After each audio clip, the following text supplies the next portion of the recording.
What's going on? You're in the Beat Sessions. I'm your host, Mitchell Weary. Let's have a look at this new record from King Princess entitled Hold On Baby. That was released on July 29th. This is their second studio album and the follow-up to their 2020 debut, Cheap Queen. And no need to worry about a sophomore slump here. Lots to admire about this record. Most notably, a young songwriter who really is coming into their own, writing from a place of confidence. It was the first thing that I noticed about this record, and you feel it from start to finish. Even at their most vulnerable, you can still feel them writing from that zone, that place of confidence. And so I marvel at it, and it makes me really excited about King Princess and what the future holds for this outfit. I really think that 5-10 years down the road, King Princess can be considered in that upper echelon of alternative acts and, go down as being very influential. So really excited to have this record and to talk about it. I think that such a great move with the production and the songwriting, bringing aboard Ethan Gruska and Aaron Dessner, amongst many others. It's an excellent move. At 23 years of age, why not surround yourself with individuals who are at the top of their game right now? And Aaron Dessner and Ethan Gruska are two names that, they immediately come to mind. So learning from the songwriting standpoint of things, learning from the production standpoint of things is going to serve King Princess so well down the road. And I love the feel of this record. The music is somewhere between, it's still very pop driven, but I like how it's grounded in rock and roll, more so than Cheap Queen. I think that this record, looking at the newer records that have come out, it reminds me of a combination of Regina Spektor and Beach Bunny. I love the pop element, oftentimes classic too, that you're getting from Regina Spektor. And then there's that rock and roll, almost kind of punk, post-punk vibe that you're getting from Beach Bunny. And all of this coming together very well. Certainly some other fun influences driving the instrumentation on this album.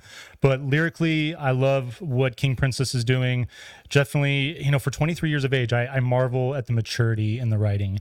It's the thing that, it really impresses me the most, I think, more than anything. So getting into the track listing on this thing, I Hate Myself, I Want to Party. Speaking of mature writing, you get a song title here that is off the cuff and kind of funny, but then you look at the song and you really look at it, what it's about, and it goes so much deeper than that. And I love that dynamic. Really a fine song that kicks off with this gentle bass and piano. You got this subtle pulsating synth that's driving it, and then really pretty orchestration that moves in.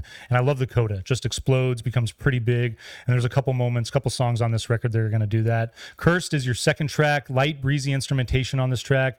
I love the way it's carried by the percussion, and you just get this ambient pop feel. And frankly, it reminds me of Beck a little bit when he's flirting with that ambient territory. So I dig the song for that reason. Your third track, Winter is Hopeful, is minimal. It just really highlights a marvelous vocal performance. And I think that King Princess, from a vocal standpoint, very underrated. I think that their voice needs to be talked about more, and this track is a fine example of how good that voice really is. I love the R&B feel of the song, a little bit of bass, love the orchestration that moves in. It's definitely a highlight of this record. Little Bother is your fourth track. Light alt rock guitar in this thing. I like the way the drums kick in to give this thing a breezy post-punk feel, and a great vocal element as well on King Bother. Your fifth song, For My Friends, is got this subtle synth open. I love when the beat kicks in, and then this thing takes off in just a really nice, mellow, mid-tempo way. Think 80s pop. Think of Roxette a little bit when they were kind of getting into the balladry a little bit. I like the feel of that song. Crowbar, your sixth track, it's got this chilling piano and vocal, and I love this song. It definitely stands out in the intro as far as the personality of the song and the music that's there, but reminds me of Tori Amos a bit. And then I like the way that this song builds and lightens up. It's got this lovely melody, and again, just a really good build, and I like the way the percussion is driving that. Hold On Baby, Interlude, is your seventh song, and for an interlude, really bringing a lot to the table. I recommend pulling up the lyrics and just checking that out, following along. Too Bad is your eighth track. Got this psychedelic synth balanced with acoustic guitar. I like the feel, and given that, you'd think maybe 70s rock, but I feel more of like a 90s alternative rock and a 90s pop element driving the song. Great feel on that track though. Change the Locks, your ninth track. This is another one of the highlights on this record. Mellow track that shifts into this really dark, brooding synth, very moody, but I love how driven the chorus is. The vocal on this track is excellent as well. I really love the melodies that they're working with. Dotted Lines, your 10th track, mellow verses, big chorus. It's got this great driving but ambient synth, and I'm really digging the pop influence there on that particular song. Sex Shop is your final track, ambient pop, and this is venturing into some interesting territory. Think of, if you're familiar with a group like Black Mill, that's the kind of ambient pop that I'm feeling on this. It's very electronic, but it's it's almost kind of tough to put your thumb on exactly what is driving having that loose ambience. But it's a great track. It's a great penultimate moment.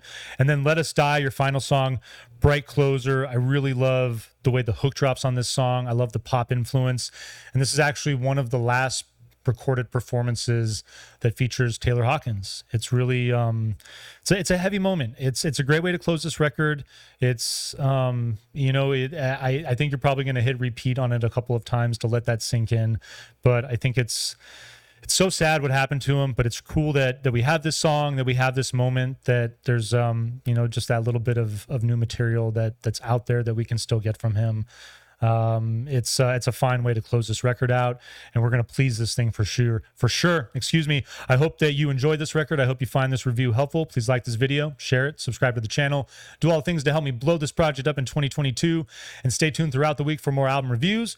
We will see you next time on the Beat Sessions, and go Padres.